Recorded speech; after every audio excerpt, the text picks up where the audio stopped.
welcome to the deep dive. Yeah. I'm incredibly thrilled you're joining us today. Absolutely. But before we even get into the thick of it, do me a massive favor and hit that like button. Yeah, please do. And subscribe to the show right now. It is genuinely the single best way to ensure we can keep bringing you these custom-tailored, hyper-focused deep dives. And trust me, you are not going to want to miss a single second of today's conversation. No, you really aren't. Yeah. It is going to be a very intense mapping of some incredibly complex terrain, that's for sure. Intense might actually be an understatement.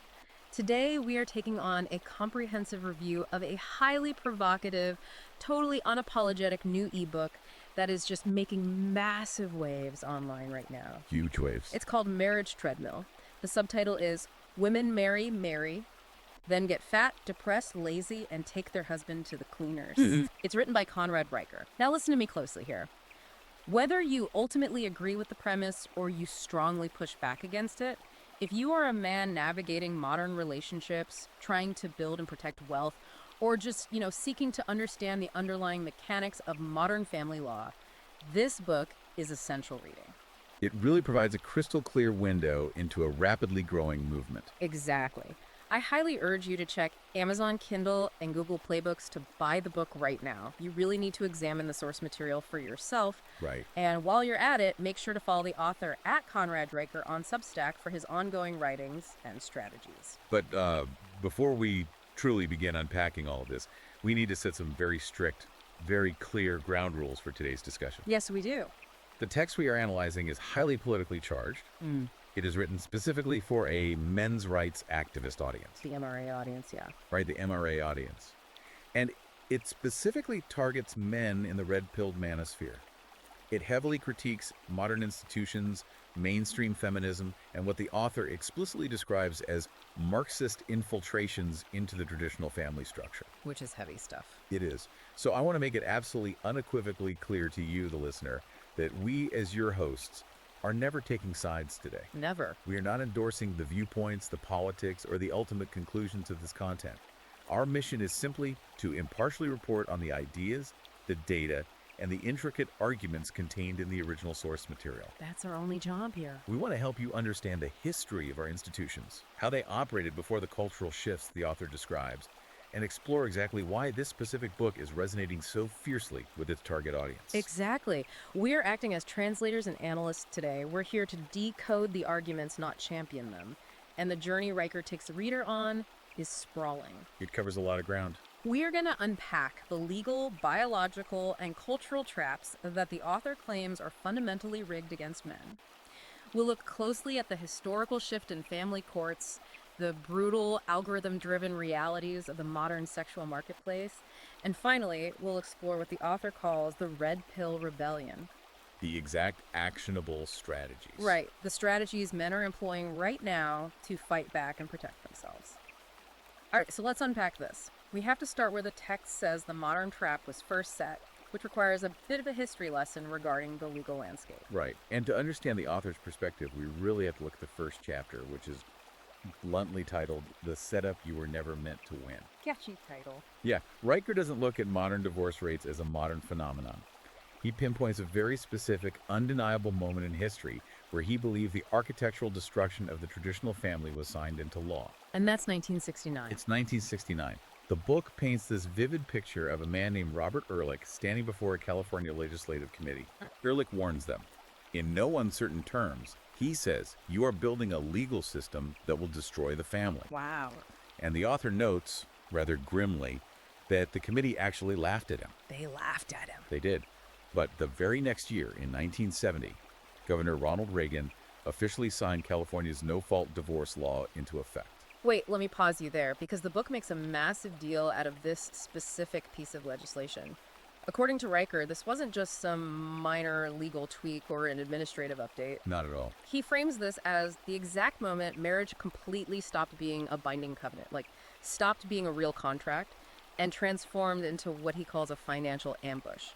How does the text justify that leap? It's a crucial point, and what's fascinating here is how the author meticulously reframes the entire concept of no-fault divorce. If you look at the historical context, no-fault divorce was originally sold to the American public as a highly compassionate measure. Right, to make things easier. The narrative at the time was all about reducing conflict. Prior to 1969, to get a divorce, you had to prove fault. You had to go into a courtroom and legally demonstrate adultery, severe cruelty, abandonment, or something similarly egregious. Which means it was messy. It was messy, it was very public, and forced couples to drag each other through the mud just to legally separate. No fault was supposed to be the humane alternative. But Riker argues it achieved the exact opposite of its intended compassion, right? Precisely. Through the lens of this book, by removing the strict requirement of proving fault, the state effectively installed a legal guillotine over the head of the primary earner. A legal guillotine. Yes. He claims that one spouse, and the data he extensively cites, shows it is overwhelmingly the wife can unilaterally decide to terminate what is ostensibly a lifelong legal and financial contract without having to prove a single ounce of wrongdoing on the husband's part. So there doesn't need to be abuse. There doesn't need to be physical abuse, there doesn't need to be infidelity, there doesn't need to be abandonment. The required threshold is simply, I'm not happy anymore. Just a feeling. And with that single subjective phrase, the author argues, the state steps in to ensure the husband's life savings, the equity in his home, and a significant portion of his future earnings are systematically liquidated and redistributed. He calls it a liability swap. It's such an aggressive term, but when you look at how he lays out the mechanics of it, you can see why the manosphere audience latches onto it. Absolutely. You think you're entering a balanced partnership, but Riker says you're actually just providing all the upfront capital and ongoing labor, while the other party holds total, unchecked veto power over the continuation of the enterprise. It's entirely lopsided in his view. Let's dive into the stats the book throws at us, because they paint a really brutal picture. He pulls from the National Center for Family and Marriage Research, pointing out that women initiate somewhere between 70% and 80% of all divorces. And that initiation statistic is the foundational bedrock for his next argument, which is that the financial fallout for men is disproportionately, almost punitively, severe. Right. Riker points to a specific Urban Institute study indicating that men lose an average of 47% to 73% of their total net worth post-divorce. That is insane, 73%. Think about the gravity of those numbers for a second. Half to three-quarters of a lifetime of labor just wiped out. Fun. But perhaps the most visceral, emotionally resonant statistic in this section is regarding the family home. The book claims that 42% of divorced men lose their homes entirely, meaning they are forced to move out and find new shelter. Compared to what for women? Compared to just 18% of women. How does the legal system justify that kind of disparity? I mean, losing up to 73% of your net worth. How is that legally justified under the guise of an equitable no-fault separation? That is exactly the contradiction the author is trying to expose. He argues that the family courts inherently, almost subconsciously, operate on deeply traditional, outdated assumptions, even while enforcing modern progressive laws. Okay, what do you mean by that? The courts assume women are the default caretakers and men are the default providers. Therefore, when the marriage dissolves, the court essentially punishes the provider by stripping him of his assets and shelter in order to maintain the standard of living for the caretaker. So they want it both ways. Exactly. The book asserts that the state essentially forces the man to continue acting as a financial provider without receiving any of the benefits, companionship, family life, household support that the initial marriage contract implied. It's a staggering premise, and Riker doesn't just rely on these high-level macro statistics. He brings in specific, deeply personal case studies that are clearly designed to hit the reader right in the gut. He really humanizes the data. He talks extensively about a guy named Kevin Hines. The narrative details here are intense. Kevin was married for 18 years. He completely busted his spine working manual labor construction jobs, driving long-haul trucks, specifically so his wife could have the privilege of staying home. Right. According to the text, she never worked a traditional job, never contributed to Social Security, never brought in outside income. But when the divorce finally came down, the court didn't look at Kevin's broken back or his years of solitary labor as an investment that belonged to him. Not at all. The court ordered Kevin to pay $8,400 a month in spousal support, completely liquidated his $1.2 million retirement fund that took him decades to build, and gave his ex-wife 60% of the equity in the home. And the kicker there, the detail Riker highlights with absolute disgust, is that the presiding judge called this distribution equitable. Equitable, that's rough. The author uses Kevin's story not just as a tragedy, but as a blueprint to highlight what he calls the ultimate trap of the family court system. He breaks it down like this. As a man, you have two choices. Okay. You either fight the system to keep what you built, which means paying aggressive divorce attorneys $300 to $500 an hour until you're entirely bankrupt anyway. More. Or you simply surrender, sign the paperwork, and try to survive on the financial scraps the state allows you to keep. And what's really interesting is how Riker scales this exact argument all the way up to the billionaire class.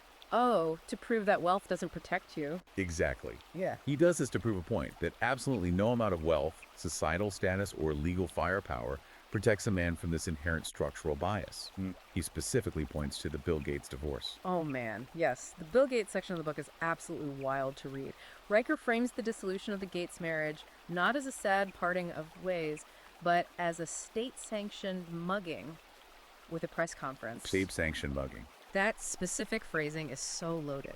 He argues that Bill Gates spent 25 years methodically building Microsoft from a tiny garage operation into one of the most powerful global empires in human history. And the text is very clear on who did the building. Explicitly, it notes Melinda didn't code the operating software. She didn't secure the early enterprise contracts. But when she decided she was fundamentally done with the marriage, there was no massive public scandal, no proven betrayal, just a highly curated PR release. And she legally walked away with tens of billions of dollars. And Riker's main point of contention isn't just the financial transfer itself, it's the societal reaction to that transfer. How people talked about it. Right. He points out that mainstream media and society at large universally celebrated her as brave, empowered, and liberated, while simultaneously framing Bill as cold, unfeeling, or somehow inherently at fault. Completely and utterly ignoring the indisputable fact that he generated the overwhelming majority of the wealth she was taking. It's a fascinating cultural critique. If we connect this to the bigger picture for the listener, the author is asking a very pointed, very uncomfortable question.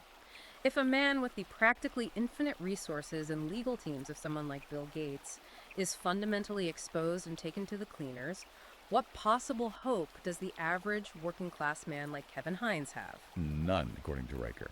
And the book gets even darker, because this exposure isn't just financial. It extends deeply into biology and the legal definitions of paternity. Riker highlights a concept he coins the Gavin Grundy effect, pulling from a specific case in Texas. Yes, that case study is structurally vital to his overall thesis. That story is honestly enraging to read, regardless of your politics. According to the book, a man was legally ordered to pay $50,000 in retroactive child support for a child that a modern, highly accurate DNA test definitively proved was not biologically his. Let that soon in for the listener. The science proved he wasn't the father, but the state demanded he pay for the child anyway. Exactly. And the legal rationale the court used is what Riker wants his audience to focus on.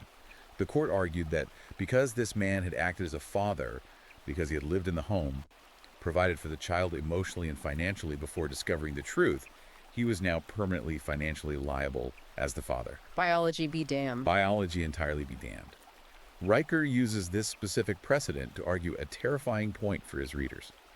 Once a man steps into the purview of the family court system, actual biology, objective logic, and traditional concepts of justice no longer apply. The court doesn't care. The text claims the family court fundamentally does not care about the truth of paternity. Its primary overriding function is to extract necessary resources from the male to subsidize the female and the state's welfare burdens. So hearing all this, a lot of guys listening right now might be thinking, okay, the system is biased, I get it. I'll just be smart. I'll get an ironclad prenuptial agreement before I ever get married. Problem solved. A lot of men think that. But Riker literally laughs at that idea in the text. He dedicates a whole section to dismantling the myth of the prenup. He considers prenups to be nothing more than a legal sugar pill. The sugar pill. They give men a false sense of security while offering almost zero actual protection when the marriage ends. The book details, with numerous citations, how family court judges routinely toss out perfectly drafted prenups if a woman simply claims she signed it under undue pressure, or that she had a lack of adequate counsel at the time. And Riker says that's just an excuse. He claims these phrases are often just legal code in the courtroom, for I didn't actually read it, or more likely I changed my mind and want more money. He brings up some high-profile examples to prove this point, right? He does. He points to Kevin Costner, who had an 18-year marriage and what was supposed to be a highly restrictive ironclad prenup. Yet, when the divorce hit the courts, The judge essentially ignored the strict limitations of the document, resulting in a massive multi-million-dollar payout that contradicted the original agreement. Costner got taken too. Yes. He also mentions Elon Musk's 2008 divorce. Musk had a prenup, but the judge simply struck it down from the bench, labeling the terms unconscionable, which is a legal term that essentially means the judge personally found it too unfair to enforce, regardless of the signatures on the page. The speculation here, if you follow the author's logic to its ultimate conclusion, is truly terrifying for anyone trying to build a legacy. If legally binding prenups drafted by top-tier lawyers are routinely tossed out by individual judges based on subjective feelings of fairness, how can a modern man legally protect his life's work? Riker's bleak conclusion is that he simply can't. The moment you stand at the altar and say, "I do," you are signing a blank check, a contract written in invisible ink that only reveals its true terms when your spouse eventually decides it's time to cash out. And that profound sense of legal entrapment perfectly sets up the text's next major argument. Riker asserts that this financial and legal devastation in the courts is actually only half the battle. Right, because why do you guys keep doing it? Exactly. If the legal system is a trap, why do men keep willingly walking into it? The book posits that the laws were purposefully structured this way to cater to a very specific, incredibly ancient biological imperative. Here's where the book takes a massive pivot Yep. and where the arguments get really interesting. We move from courtroom mechanics into evolutionary biology and what the author aggressively labels the lazy wife narrative. It's a very controversial framing. Riker doesn't just blame biased lawyers, feminist judges, or the state. He goes much deeper. He blames human evolution itself. To truly grasp Riker's perspective in this section, we have to look closely at the evolutionary psychology theories he relies on to build his foundation.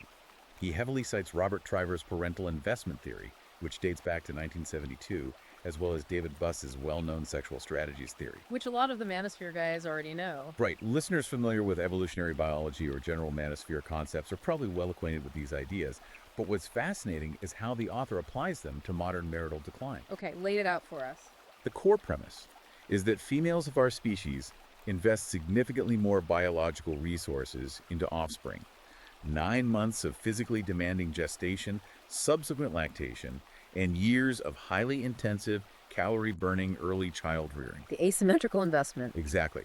Because of this massive asymmetrical biological investment, women evolve to be highly selective in their mating choices. They specifically seek out long-term mates who possess the ability to provide consistent resource security and physical protection for them and their highly vulnerable offspring. Right, and the author is very careful to state that this isn't a moral failing on the part of women. He says that's not a flaw, it's just raw, unfeeling biology. It's how the species survived. Yes. But he argues that modern society and modern law have essentially weaponized that ancient survival instinct. He theorizes that once a woman successfully secures that resource provider through the legally binding contract of marriage, her underlying biological incentive shifts dramatically.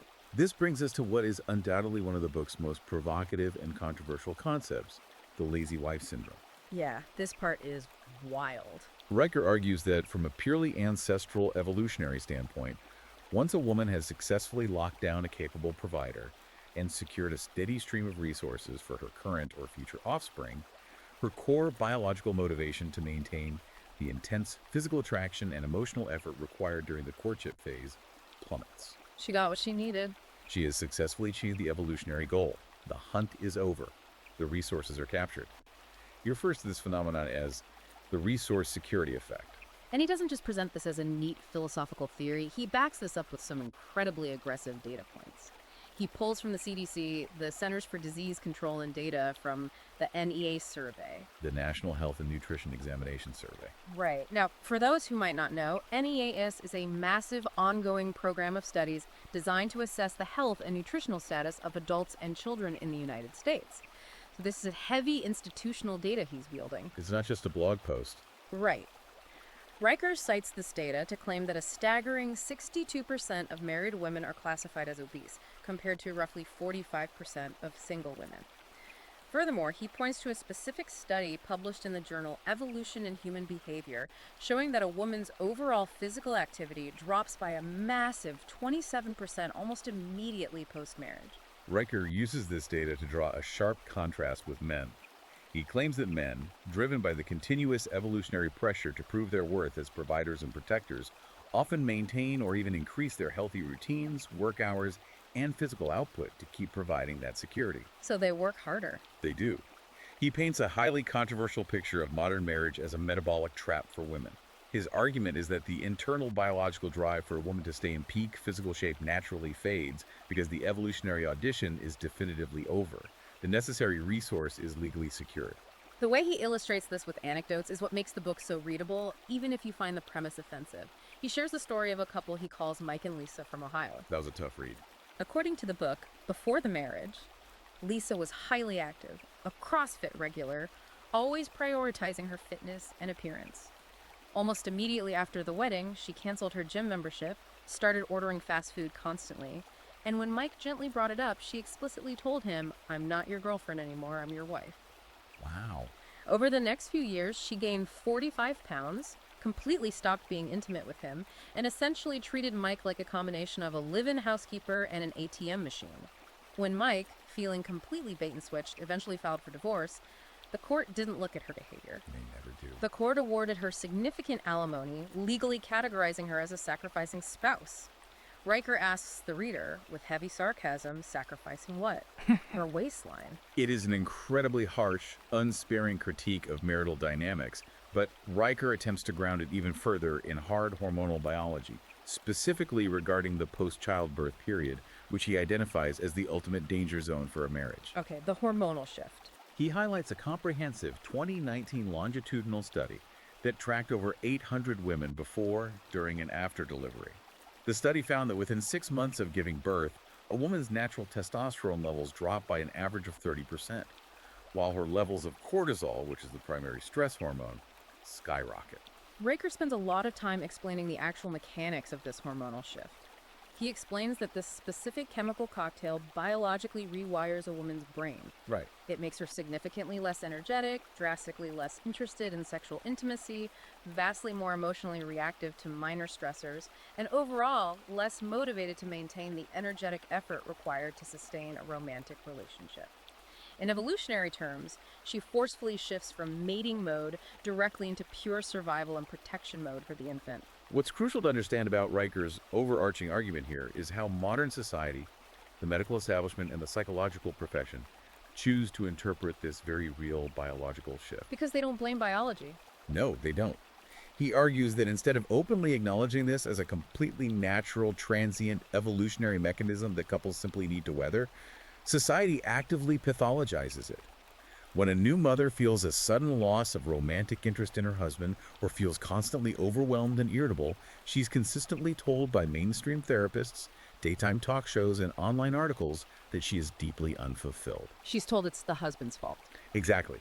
She's told that her husband must be emotionally unavailable or that she is suffering from a clinical depression directly caused by the oppressive environment of her marriage. Which leads directly into his explanation for the absolute explosion in SSRI usage among women.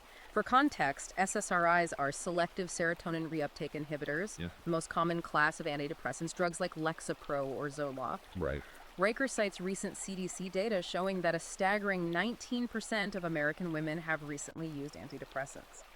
He argues, quite controversially, that for the vast majority of these women, this is not genuine chemical clinical depression.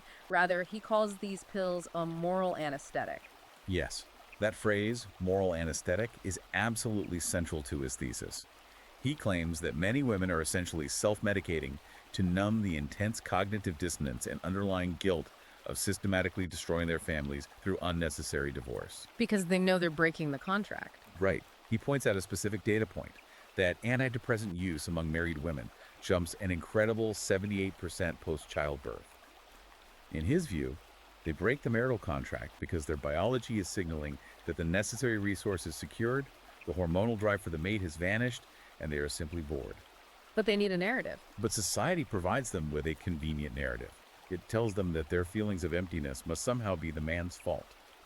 So they leave the marriage, take the assets through the family courts, and take the pills to numb any lingering guilt over the devastation they left behind. He points to a very specific viral cultural phenomenon to illustrate this lack of guilt. The TikTok trend of the divorce glow-up. He specifically mentions a woman named Jessica Lutz. Her video got over 14 million views. 14 million. It showed her showing off her brand new blonde hair extensions, wearing expensive designer dresses, drinking cocktails on a pristine beach in Bali. The text overlay on her video read, "Took 3.2 million and my freedom. Best decision ever." For Riker, Jessica Lutz is the ultimate terrifying avatar of the modern system. She's the prime example of raw, unadulterated plunder disguised as feminist liberation. Plunder.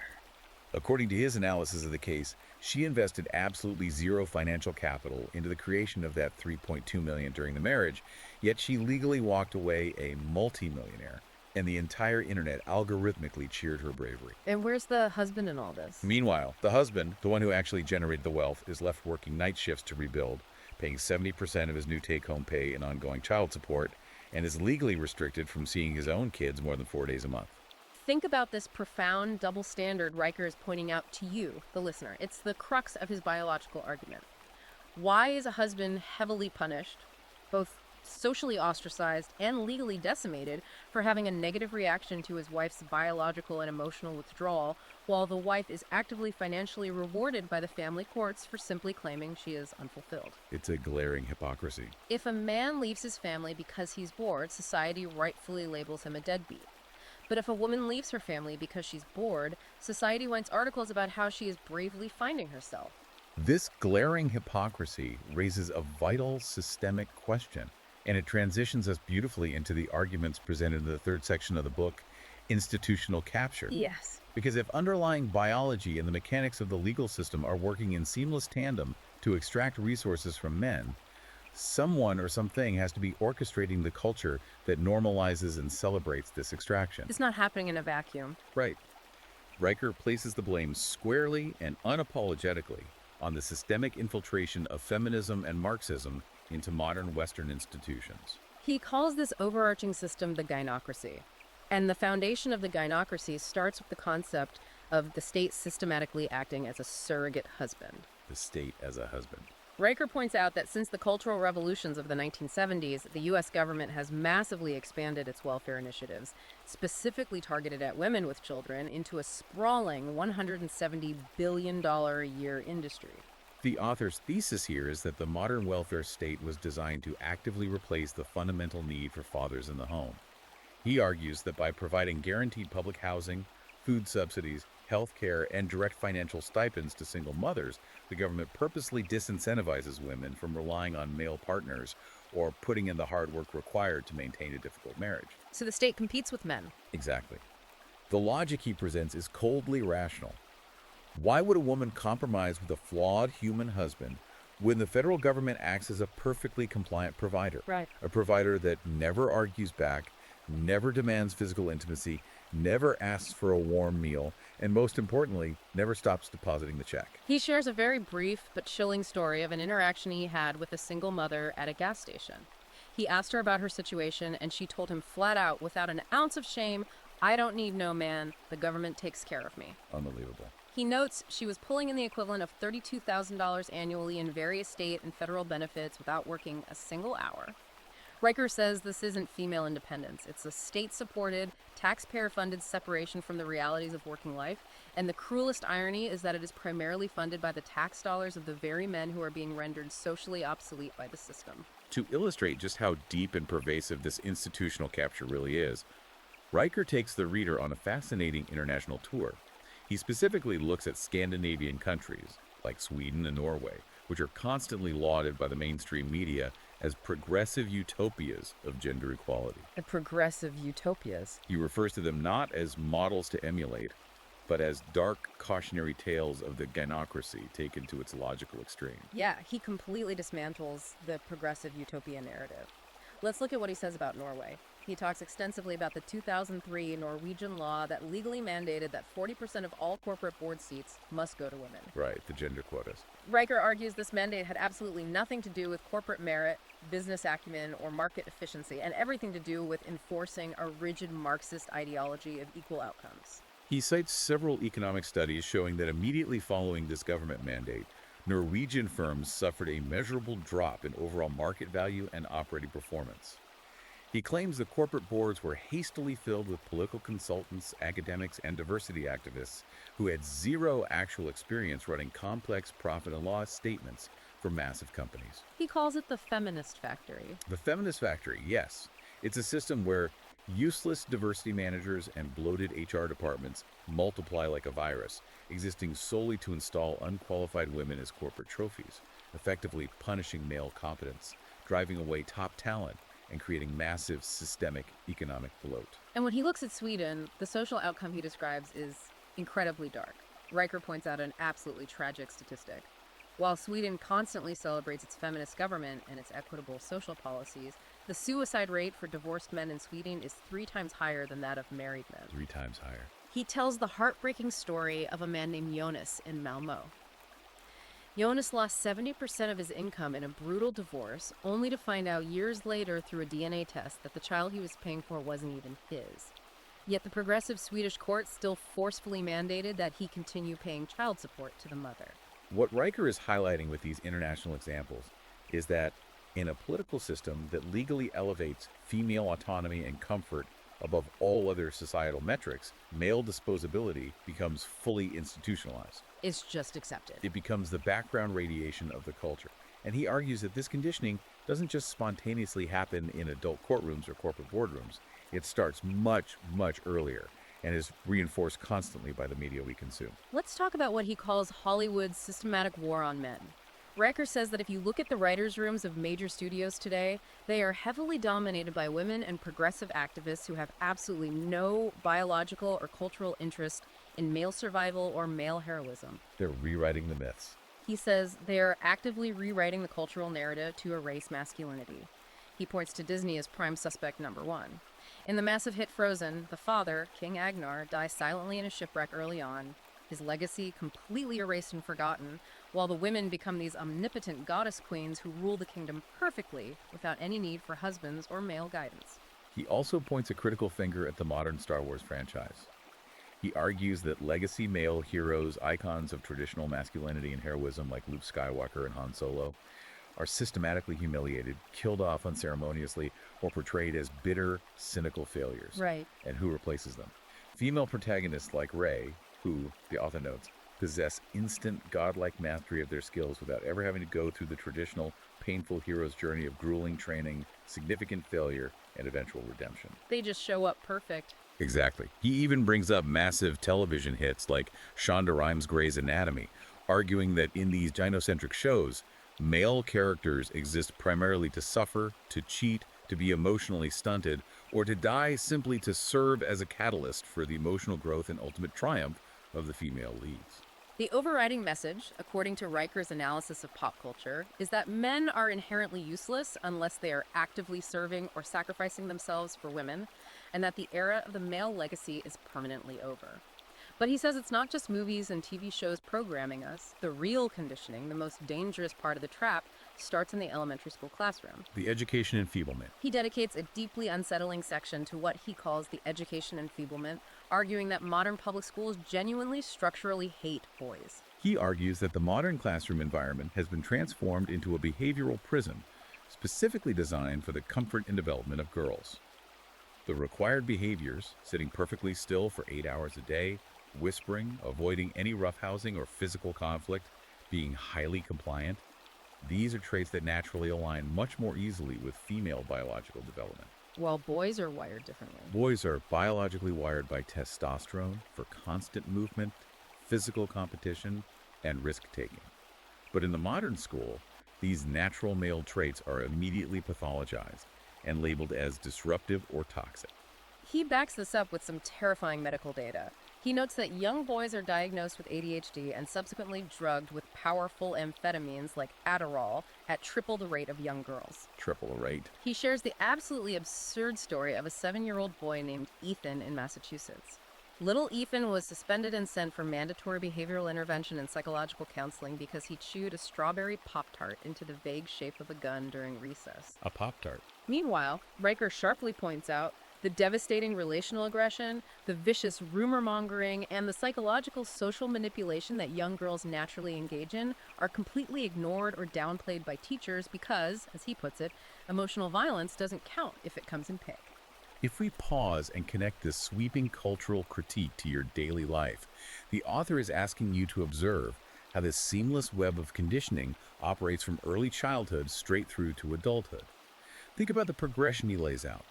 Boys are medically drugged for simply acting like boys. Teenagers are constantly taught in university sociology classes that their innate masculinity is a toxic social construct that needs to be dismantled. Mainstream media portrays fathers as bumbling idiots. Bumbling, incompetent idiots who need their wives to save them. And corporate HR departments view any display of male assertiveness or negotiation as a hostile threat. How does this systemic cradle-to-grave messaging train men to silently, willingly accept their own disposability when they eventually face the absolute meat grinder of the family court system? It is a terrifying claustrophobic progression when you lay it all out like that. And it brings us to the next major phase of the trap. Because before a man even gets to the horrors of family court, he has to actually navigate the modern dating scene, which Riker says is completely algorithmically rigged against the average guy. Riker argues that the advent of modern dating apps hasn't just changed how we meet, it has fundamentally altered human mating dynamics on an evolutionary scale. He describes these apps, Tinder, Bumble, Hinge, as hypergamy accelerators. Hypergamy accelerators. Now, listeners are likely familiar with the concept of hypergamy, the evolutionary instinct for women to seek out mates of higher social status, physical stature, or resources than themselves. Right, guys listening to this know what hypergamy is, but what's fascinating is how the author argues that the smartphone has poured gasoline on an ancient fire. Exactly. The data he pulls directly from Hinge's own published transparency reports is brutal, and it confirms the worst fears of the manosphere. According to the data, a staggering 85% of all female likes and matches go to the top 20% of men on the app. The top 20%. We're talking about the guys with the six-pack abs, the guys standing on yachts, the ones displaying overt luxury lifestyles. The bottom 80% of average, hard-working, regular men are literally algorithmically erased. They don't even show up in the swiping queue. They are ghosts in the machine. Riker posits that dating apps didn't create female hypergamy. They weaponized it by removing the limitations of geography and social circles. A woman sitting on her couch can now visually scan, judge, and ruthlessly discard hundreds of men in a matter of minutes. It's ruthless efficiency.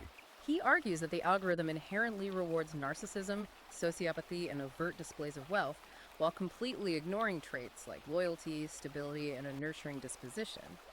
Consequently, the men who would actually make the best fathers and the most reliable long-term providers are entirely ignored by the digital marketplace, while the top 20% of men essentially operate as a revolving door of short-term hookups. But let's follow the author's logic further.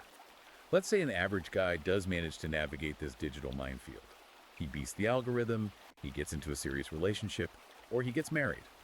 Riker says this man immediately falls into an even more insidious psychological snare, the vulnerability trap. He calls this the ultimate male double bind. This section of the book is perhaps one of his most incisive, cutting psychological critiques. He takes direct aim at the modern pop psychology movement, the kind of stuff popularized by figures like Brené Brown, which constantly preaches that emotional vulnerability is the ultimate form of courage. You hear it constantly. You hear it everywhere. Women claim they want sensitive, emotionally expressive men who are in touch with their feelings. But Riker argues this is a profound, incredibly dangerous deception. He says that when women say they want vulnerability, they're actually demanding an emotional performance, not actual emotional depth or weakness. They want a man who acts appropriately moved when she needs validation, or who can cry at a romantic movie. But if he actually needs help? The very moment the man has genuine, crippling emotional needs of his own, or shows actual unfiltered weakness or fear, her ancient biological programming violently kicks in. She instantly ceases to see him as a protector and begins to perceive him as a direct threat to her security and the security of her potential offspring. The author shares a devastating, real-world story to drive this home. He talks about a highly successful structural engineer named Kevin. Kevin was under immense pressure at work and suffered a severe panic attack. Looking for support, he confessed to his wife that he was struggling deeply with anxiety and a bout of depression. He was being vulnerable. He even explicitly stated to her, "I just need you to know I'm not weak, I'm just having a hard time right now." Her response, according to the book, she looked at him coldly and said, "I need a strong man." Brutal. She completely withdrew affectionately and filed for a no-fault divorce exactly 48 hours later, ultimately walking away with 78% of the marital assets they had built together. Riker uses Kevin's story to formulate a harsh rule for his readers. In the gynocentric system, a man's confession is never met with catharsis. It is treated as capitulation. He brings up a documented UK custody case that is truly hard to believe. The crying father case. During a highly contentious hearing, a father broke down and cried on the stand out of sheer frustration and love for his children. The presiding judge literally denied him access to his kids, citing his tears as evidence that he was emotionally unstable and unfit to parent. Just because he cried. Meanwhile, the mother, who had documented proven incidents of alcohol abuse on her record, was awarded full custody and deemed resilient by that same judge. Tears determination, Riker calls it. To really hammer this double bind home, he contrasts this theory by looking at how public figures are treated when they face adversity. He points to Mark Zuckerberg's famous congressional testimony regarding Facebook. Zuckerberg sat there for hours, stone-faced, practically robotic, showing absolutely zero emotion, completely stoic under massive fire. Right. The press and the internet mocked him endlessly for acting like an android, but the result? He maintained his absolute power, his wealth, and his company. Then, Riker points to Adam Neumann, the flamboyant founder of WeWork. Completely different approach. When his company started crashing, Neumann embraced modern vulnerability. He openly sobbed in meetings, he ranted emotionally, he shared his deepest fears with his board. The result? He was ruthlessly laughed out of the room, stripped of his CEO title, and lost his empire. The takeaway the author is explicitly spelling out for the listener here is stark. Riker says that in the real world, real men are never, ever rewarded for crying or showing weakness. They're invariably demoted, divorced, and disowned. He says, you are put in an impossible paradigm. You are damned if you are strong and stoic, then society labels you toxic and emotionally unavailable. And you are damned if you are soft and vulnerable, then biology dictates you are weak and you are discarded. Because the game is so thoroughly rigged, from the algorithmic erasure on the dating apps to the vulnerability trap in the bedroom, right down to the financial execution in the family courts, men are waking up.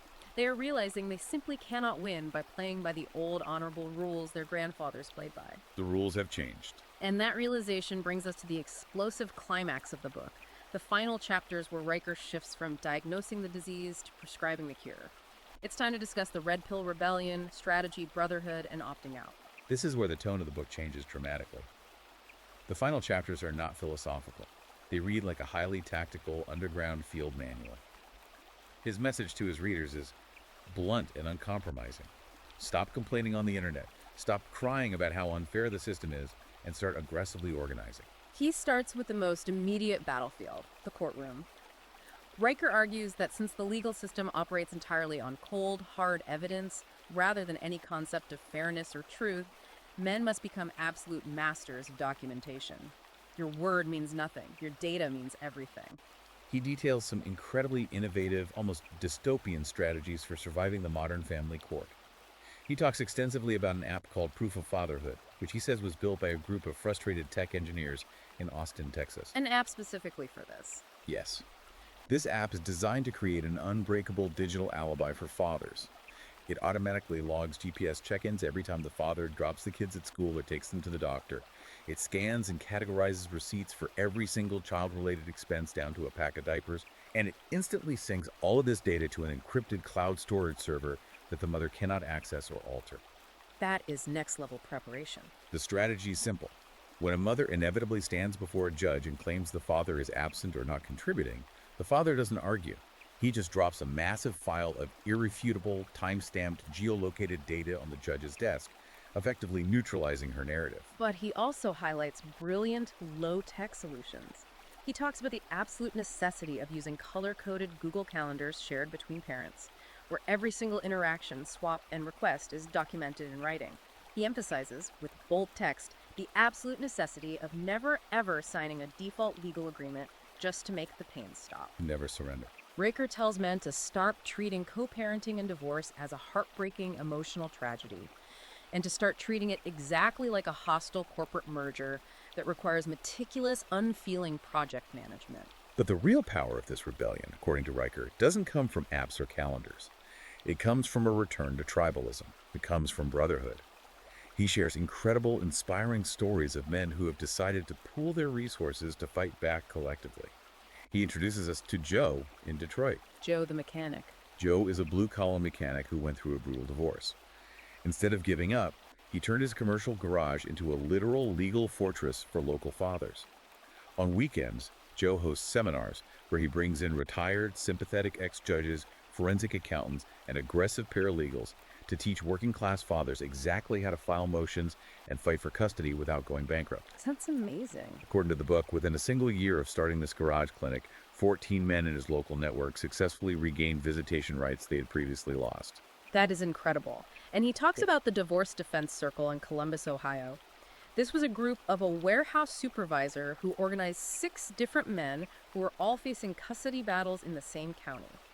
They realized they were being bled dry individually, so they pooled their money. They essentially created a strike fund. A legal strike fund. They used the pooled money to hire top-tier expert witnesses that none of them could afford alone.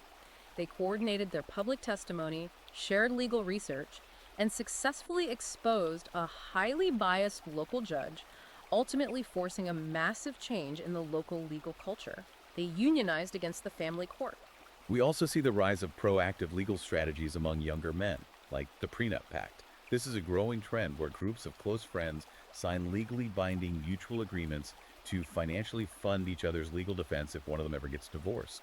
It acts as a private brotherhood insurance policy that actually works, unlike the traditional state prenups that get tossed out. And the brother oath. Yes. He also talks about the brother oath, which is a formal, almost sacred pledge taken among men to never abandon a divorced brother, meaning they pledge to offer him a place to live, financial loans, and emotional support when the state strips him of his assets.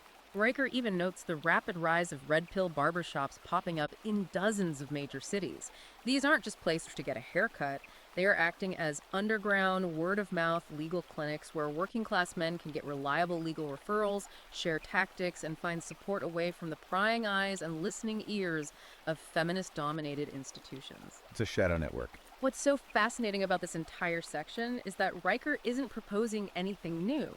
He is actively advocating for a return to ancient male bonding structures, labor unions, fraternal orders, tribal war councils, but repurposed specifically for legal and financial survival in the 21st century. But for a massive, growing contingent of men, Riker admits that fighting the system in court is a losing battle, no matter how well organized you are.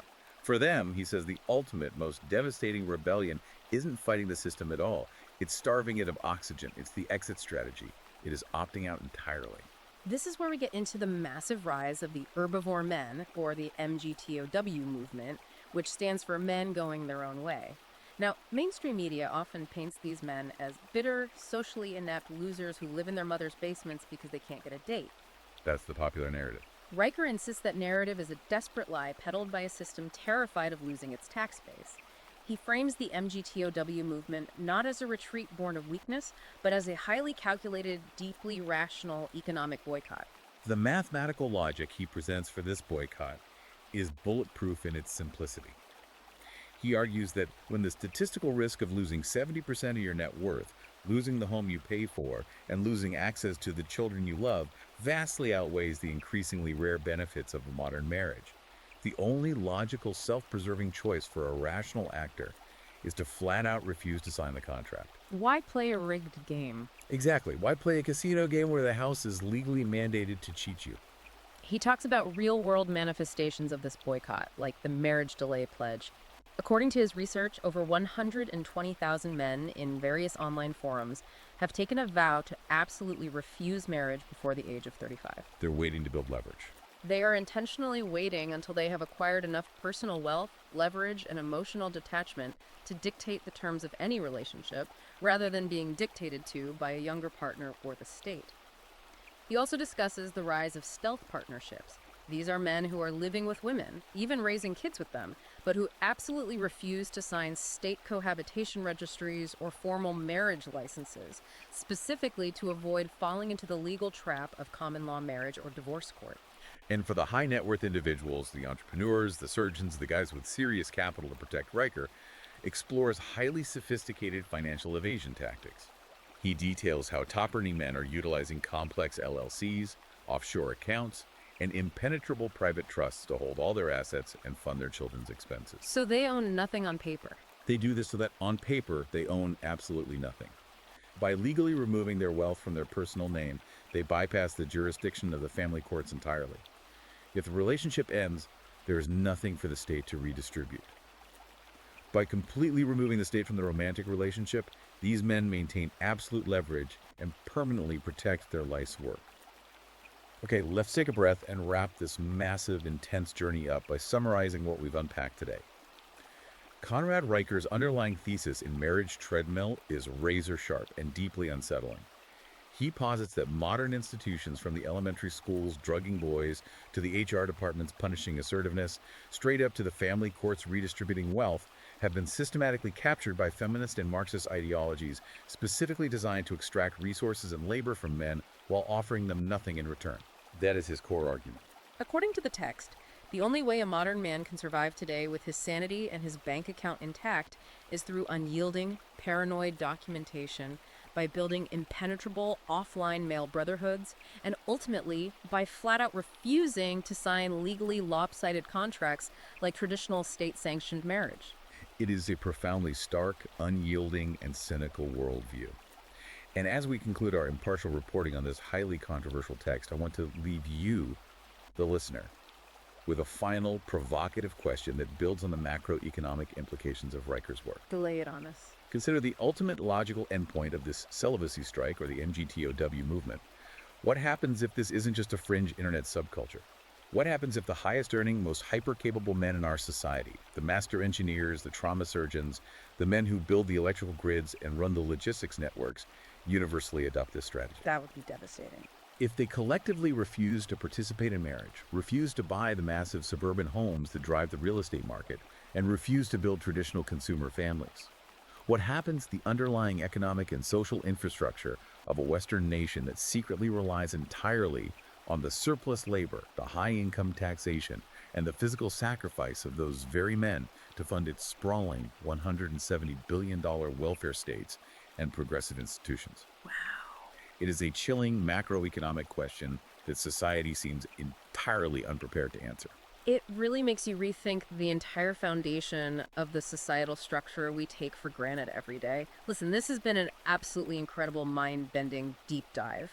If you found this breakdown valuable, and especially for the men tuning in who are trying to understand their rights and the shifting legal landscape they are operating in, you absolutely need to read the source material for yourself to see the raw data. Definitely read it. Do not take our word for it.